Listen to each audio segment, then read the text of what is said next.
आखिर किसके आशीर्वाद से खड़ी कर दी जाती है शहर में अवैध इमारतें?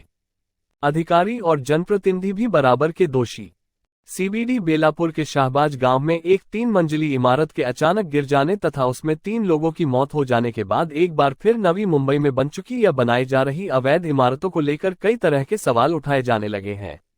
अधिकांश लोगों का कहना है कि नवी मुंबई में आखिर किसके आशीर्वाद से शहर में अवैध इमारतें खड़ी कर दी जाती हैं? आखिर इसके लिए मनपा प्रशासन या सिडको प्रशासन के अधिकारियों को दोषी क्यों नहीं ठहराया जाता है? जिम्मेदार अधिकारियों या जनप्रतिनिधियों के खिलाफ मामले क्यों नहीं दर्ज किए जाते हैं?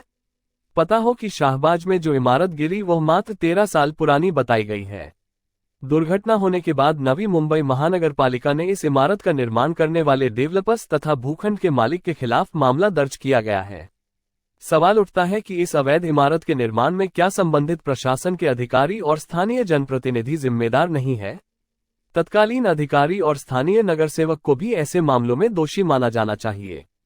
उल्लेखनीय है कि नवी मुंबई में ये कोई इकलौती इमारत नहीं थी जो अनधिकृत तरीके से बनाई गई थी। नवी मुंबई में ऐसी आज भी बड़ी संख्या में इमारतें हैं जिनका निर्माण अवैध तरीके से किया गया है और आज भी किया जा रहा है। इन अनधिकृत इमारतों में बड़ी संख्या में लोग घर खरीदकर रह भी रहे हैं। जिन इमारतों का निर्माण अवैध तरीके से किया जा चुका है, वास्तव में उसका दोषी कौन है? नवी मुंबई मनपा की सीमा में खासकर गांवठान इलाके में बड़ी संख्या में अवैध रूप से इमारतों का निर्माण किया गया है। यह अवैध इमारतें किसी एक गांव में नहीं बल्कि बेलापुर, शाहबाज, आगरोली, नेरुल, करावे, दाराव, शिरवने, वाशी गांव, जुईनगर, कोपर खैरने, घनसोली, गोठीवाली तथा एरोली के दिवा गांव में बड़ी संख्या में बनकर खड़ी है। इन गांवों में आज भी बड़े पैमाने पर अवैध रूप से इमारतों का निर्माण किया जा रहा है।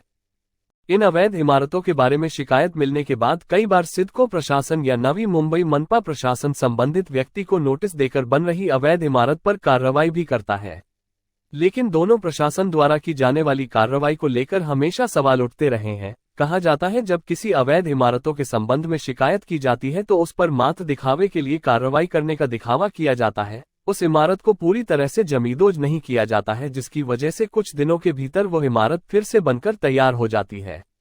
स्थानीय नागरिकों का कहना है कि शुरुआत में ही अवैध निर्माण करने वालों पर कठोर दंडात्मक कार्रवाई की जानी चाहिए, लेकिन कुछ लोगों के आशीर्वाद के चलते ठोस कार्रवाई नहीं की जाती है।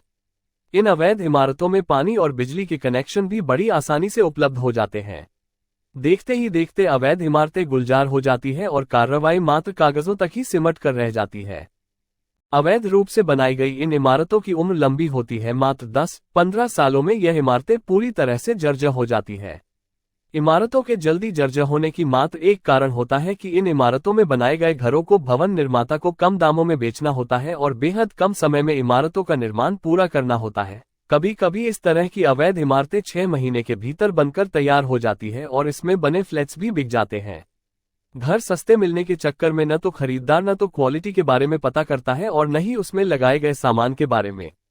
हालांकि खरीदार को इस बात को ये बात भली भांति पता होती है कि जिस इमारत में वह घर खरीद रहा है वह इमारत पूरी तरह से अवैध है, अनधिकृत तरीके से बनाई गई है। उसे इस बात का भी भरोसा दिया जाता है कि यह इमारत टूटेगी नहीं। हालांकि ऐसी इमारतों में घर खरीदने वालों की मानसिकता भी यही होती है। एक बार बनी इमारत को तोड़ना आसान नहीं होता है, लेकिन खरीदार उस समय ये भूल जाता है कि जल्दबाजी में बनाई गई इमारत आखिर जमीन पर खड़ी कब तक रहेगी। कुछ सालों में शाहबाज जैसी घटनाएं घट जाती है और अवैध इमारतों में घर खरीदने वाला व्यक्ति फिर पूरे परिवार के साथ सड़क पर आ जाता है।